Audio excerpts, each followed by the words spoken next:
पहली बार आजाद भारत में लहराया।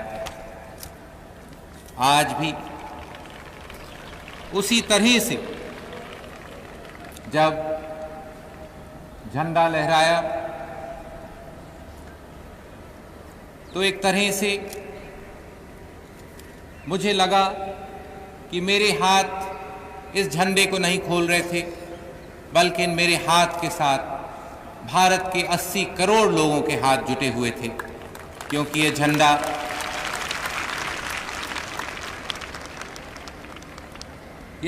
एक खास झंडा है।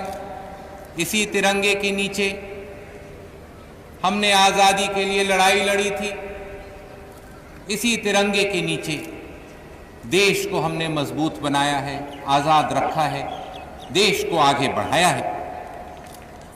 जब हम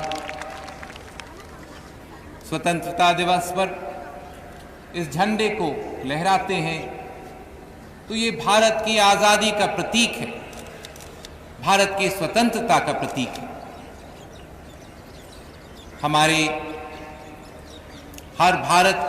हर हिंदुस्तानी के आज़ादी का प्रतीक है। आज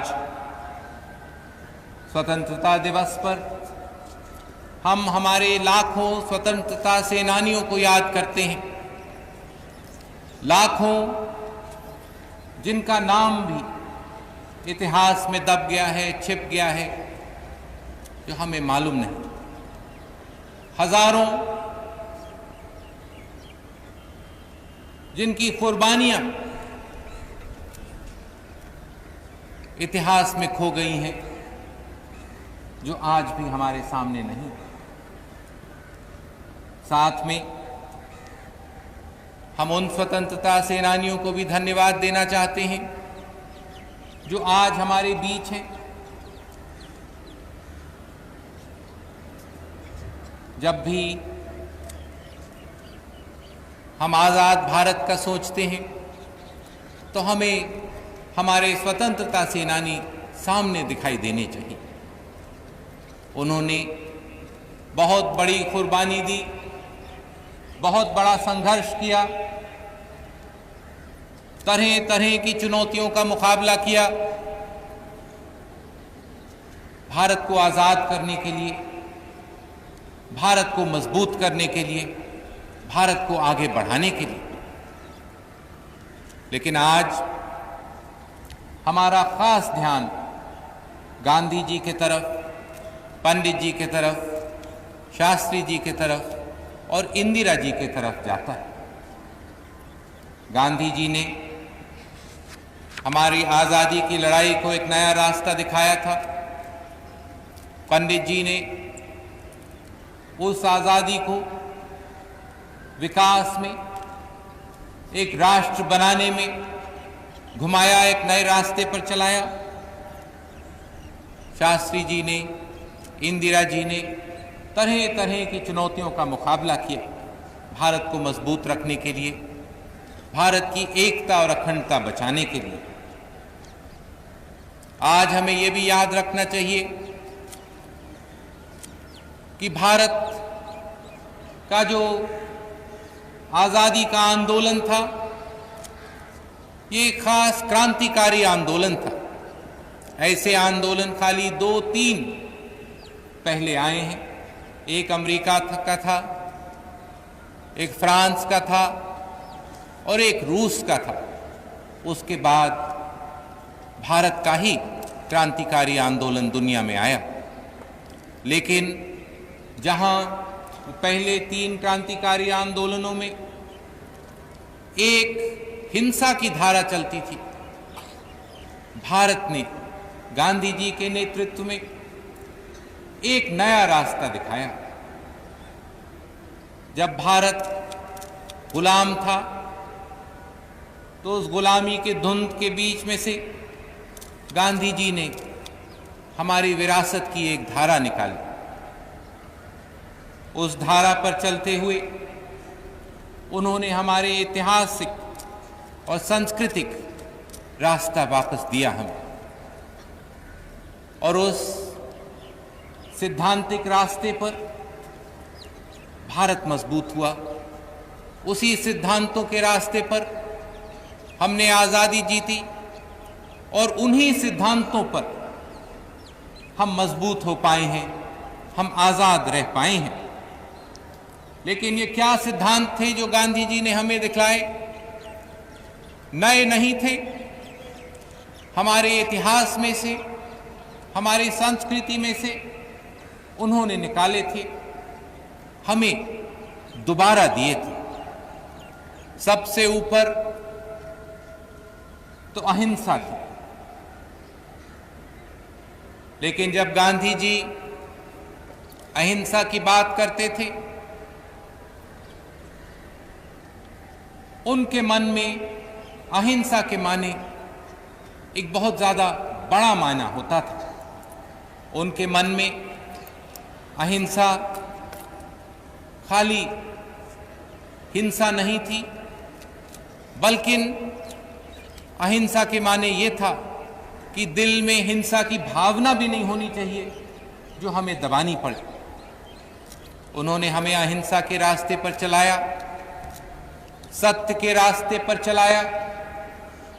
उन्होंने सहनशीलता और करुणा के रास्ते पर हमें चलाया और उन्होंने हमें सिखलाया कि भारत के इतिहास में, भारत के विरासत में साफ दिखलाया हुआ है और एक तस्वीर सामने आती है, वो ये है कि मानवता एक है।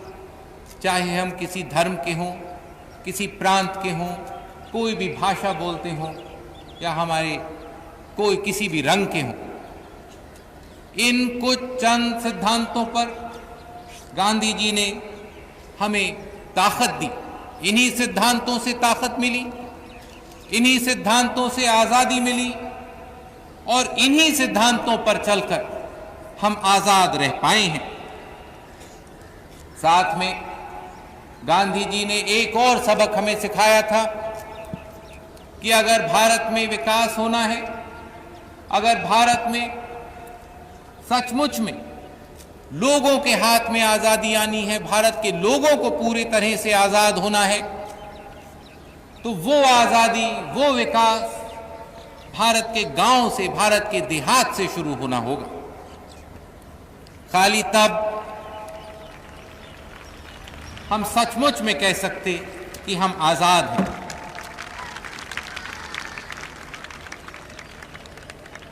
गांधी जी ने बहुत कोशिश करी, लेकिन कुछ ऐसी समाजदार शक्तियां थी जिन्होंने उनको भी ये काम पूरा नहीं करने दिया। उनके हाथ भी बंधे रह गए और हमारा विकास का काम असलियत में गांव से उस वक्त शुरू नहीं हुआ। पूरा देश गांधी जी को अपने दिल से प्यार करता था। एक ऐसा संबंध था भारत की जनता और गांधी जी के बीच में, इतना गहरा संबंध था, इतने मजबूत संबंध था कि उसके बारे में कुछ शब्द कहने बड़े मुश्किल हैं। लेकिन तब भी कुछ ऐसे लोग हमारे बीच में थे जिन्होंने गांधी जी की हत्या कर दी। गांधी जी की हत्या हुई सांप्रदायिकता की शक्तियों से। हमें ये बहुत ध्यान से याद रखना है कि सांप्रदायिक शक्तियों ने गांधी जी की हत्या करी, लेकिन उनका मकसद खाली गांधी जी की हत्या नहीं थी। उनका मकसद था कि नया आजाद भारत अपने पैरों पर खड़े होने के पहले ठोकर खा जाए, गिर जाए, टूट जाए, खत्म हो जाए। लेकिन ये नहीं हुआ, क्योंकि गांधी जी ने भारत को ऐसी ताकत दी थी, ऐसी शक्ति दी थी कि भारत कभी नीचे नहीं गिर सकता। गांधी जी की हत्या के बाद पंडित जी ने भारत को विकास के रास्ते पर, राष्ट्र बनाने के रास्ते पर चलाया, दुनिया में भारत की जगह बनाने के रास्ते पर चलाया। इसी लाल किले से पंडित जी ने बहुत बार भारत के लोगों को से बात करी। आजादी के दिन पर पंडित जी ने हमें याद दिलाया था कि कैसे कांग्रेस ने बहुत साल हुए मुकद्दर से मुलाकात का एक वायदा किया था और आजादी मिलने पर 42 साल हुए उस वायदे को पूरे करने का मौका मिला। अगर आज पंडित जी हमारे साथ होते तो वो देखते किस तरह से उस नींव पर, जिस नींव को पंडित जी ने डाला था, उस पर आज भारत बना है। मुझे यकीन है कि पंडित जी के दिल में गौरव भर जाता आज के भारत को देखकर। ये पंडित जी का शताब्दी का साल है। अगर वो इस 42 साल का विकास देखते, अगर उन्हें मौका मिलता, वो हमारे किसानों को देखते, हमारे खेत मजदूरों को देखते, हमारे मजदूरों को देखते, भारत की महिलाओं को देखते, भारत के बच्चों को देखते, हमारे वैज्ञानिकों को देखते, हमारे युवकों को देखते, हमारे फौज को देखते, हमारे उद्योगों को देखते, हमारे विकास को देखते, तो मुझे पूरा यकीन है कि वो बहुत खुश होते, गौरव से वो भारत को देखते। लेकिन तब भी कुछ कमजोरियां भी उन्हें दिखाई देती। उन्हें यह भी दिखता कि जहां पर बहुत विकास हुआ है, जहां पर तरक्की हुई है, वहां पे कुछ कमजोरियां भी रह गई हैं और काम अभी पूरा नहीं हुआ है। पंडित जी ने इसी लाल किले से हमें याद दिलाया था गांधी जी के उन शब्दों का कि जब तक भारत के हर व्यक्ति के आंसू हम नहीं पहुंच सकेंगे, तब तक हम आराम नहीं कर सकेंगे। आज भी हर आंसू को हम पहुंच नहीं पाए हैं। आज भी आराम का समय नहीं है। बहुत काम करना है, बहुत संघर्ष है, बहुत कुर्बानियों की जरूरत है।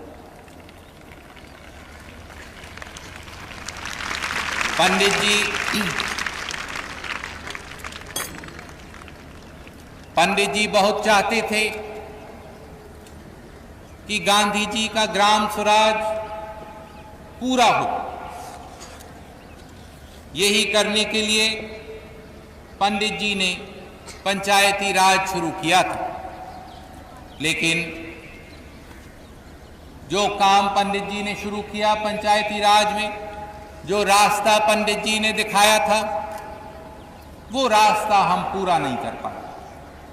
हम पूरा नहीं कर पाए क्योंकि बीच में जो सत्ता के दलाल घुस गए थे, उन्होंने पंचायती राज को कामयाब नहीं होने दिया। उन्होंने देखा कि उनके हाथ से शक्ति निकलकर भारत के लोगों के हाथ में शक्ति नहीं पहुंचे। पंडित जी पंचायती राज लाने के बाद ज्यादा साल नहीं जिए, नहीं तो वो भी इस दलाली का पूरा मुकाबला करते और पूरे तरह से भारत की जनता के हाथ में वो शक्ति देते जो गांधी जी ने अंग्रेजों के हाथ से छीनी थी, भारत के जनता के हाथ में देने के लिए।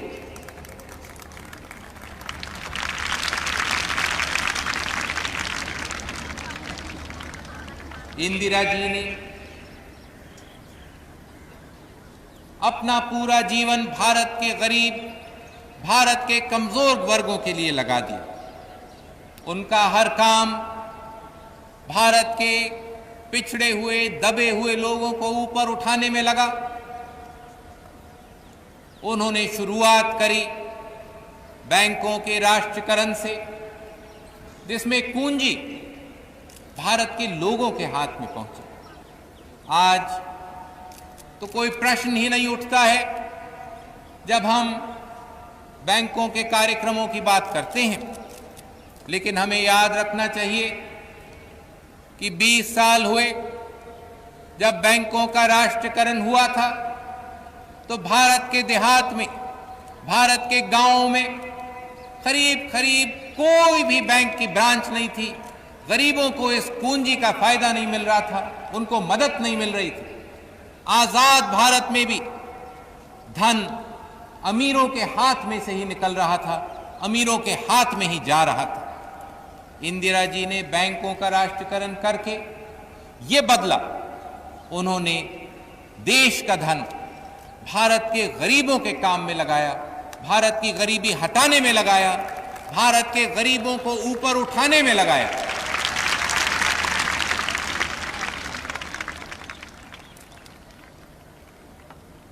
इंदिरा जी के 20 सूत्री कार्यक्रम से पहली बार भारत में गरीबी कम होने लगी। पहली बार हमने देखा कि बड़े बड़े कामों का, बड़ी बड़ी योजनाओं का फायदा गरीब और कमजोर वर्गों तक पहुंचने लगा है। इंदिरा जी ने अपना पूरा जीवन लगा दिया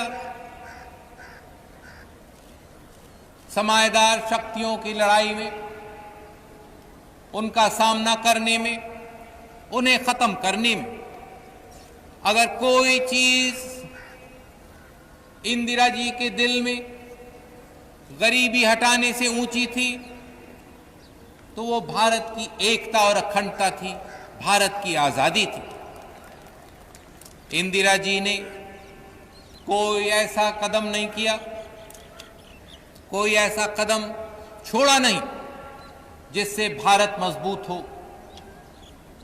उन्होंने कोई ऐसा कदम नहीं उठाया जिससे कोई भी ऐसी शक्ति को मौका मिला भारत कमजोर करने वाली शक्तियों को ऊपर उठने का। लेकिन इंदिरा जी को भी फिरकाप्रस्ती के ताकतों के सामने अपना बलिदान देना पड़ा। दोबारा एक कोशिश हुई थी भारत को तोड़ने की।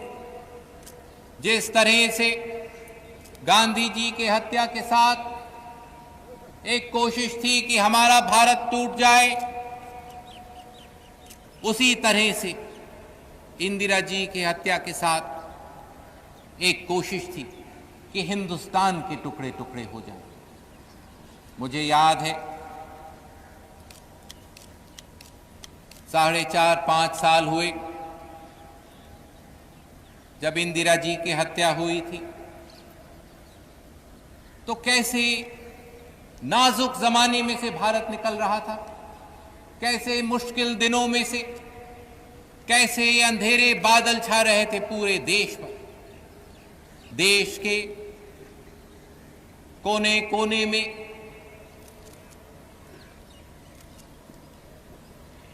ऐसे आंदोलन चल रहे थे जो देश को तोड़ने में लगे थे। शायद पहली बार गांधी जी के हत्या के बाद ऐसे संकट का सामना भारत को करना पड़ा। पंजाब में देश तोड़ने का एक आंदोलन चल रहा था, त्रिपुरा में, मिजोरम में, आसाम में, दार्जिलिंग के पहाड़ों में कुछ चीजें, बातें उठ रही थी। दक्षिण में श्रीलंका में जो हो रहा था उसके वजह से हमारे देश में भी कुछ कमजोरियां दिखाई दे रही थी। दिल्ली में जो हो रहा था, जैसा आतंक चल रहा था, वैसा शायद कभी पहले नहीं हुआ है। अगर कोई भारत की तस्वीर उन दिनों में देखता तो बड़ा मुश्किल होता यकीन करना कि भारत भी उस नाजुक समय का पार कर सकता। लेकिन आज वो सब हमारे पीछे है। उस नवंबर में मैंने अपने सामने एक ही काम देखा था, किसी तरह से भारत को इस अंधेरे में से निकालकर दोबारा गांधी जी के, पंडित जी के, इंदिरा जी के रास्ते पर चलाना, गांधी जी के, इंदिरा जी के सपनों को पूरा करना, भारत के लोगों के सपनों को पूरा करने के लिए।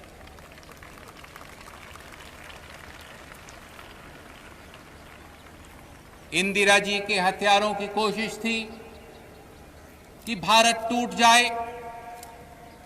ये साजिश हमारे देश में पैदा नहीं हुई थी, बल्कि विदेश में पैदा हुई थी और हमारे ऊपर डाली गई थी। इस साजिश की कोशिश थी कि भारत खत्म कर दिया जाए, भारत तोड़ दिया जाए। इंदिरा जी की हत्या एक पहला कदम था इसमें। देशद्रोहियों ने इंदिरा जी को तो भारत के लोगों से ले लिया, उन्होंने, देशद्रोहियों ने मेरी मां मुझसे छीन ली। लेकिन मैंने संकल्प किया कि मैं उन्हें कामयाब नहीं होने दूंगा, मैं उन्हें देश हमसे नहीं छूटने देंगे, देश टूटने नहीं देंगे, और चाहे कोई भी कीमत देनी पड़े, चाहे कोई भी कुर्बानी की जरूरत हो, वो कुर्बानी हम देने को तैयार होंगे।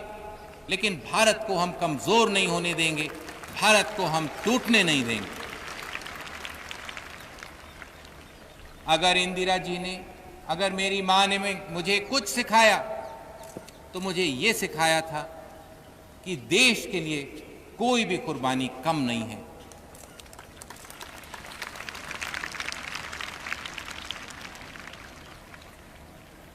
चाहे कैसी भी कुर्बानी का सामना करना पड़े, चाहे कैसी भी मुश्किलों का सामना करना पड़े, चाहे जान देना पड़े, देश के लिए जान हाजिर है, कोई भी कुर्बानी हाजिर है।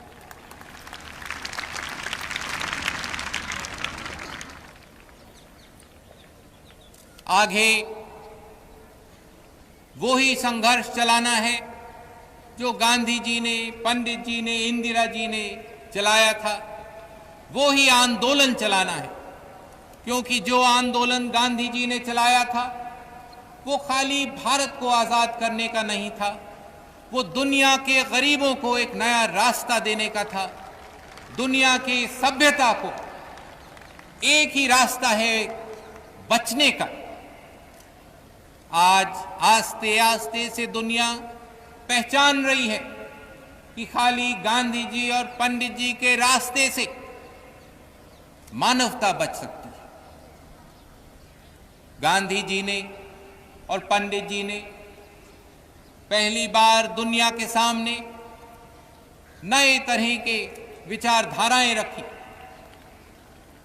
पहली बार उन्होंने दुनिया की बड़ी बड़ी शक्तियों को समझाया और बताया कि गुटबाजी से दुनिया नहीं आगे बढ़ सकती है, मानवता नहीं बच सकती है। उन्होंने बताया कि एक नई दृष्टि से दुनिया को देखना है, अहिंसा की दृष्टि से, सत्य की दृष्टि से, करुणा की दृष्टि से, सहनशीलता की दृष्टि से, लेकिन सबसे जरूरी मानवता को एक देखते।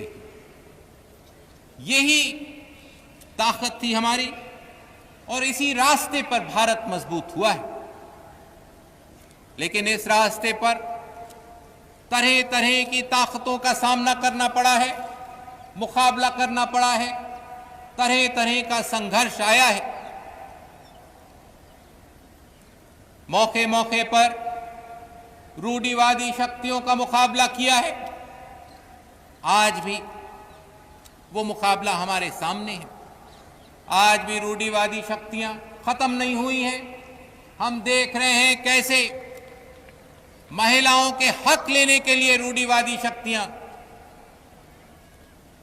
अपने हाथ उठा रही हैं। आज हम देख रहे हैं कैसे ऐसी ही रूढ़िवादी शक्तियां बजाय देश बनाने में, बजाय जनता के काम में लगने में, बजाय विकास के काम में लगने के, बजाय भारत को मजबूत करने में, बजाय भारत की एकता और अखंडता को बचाने में, ये रूढ़िवादी शक्तियां लगी हैं नाच गाने में।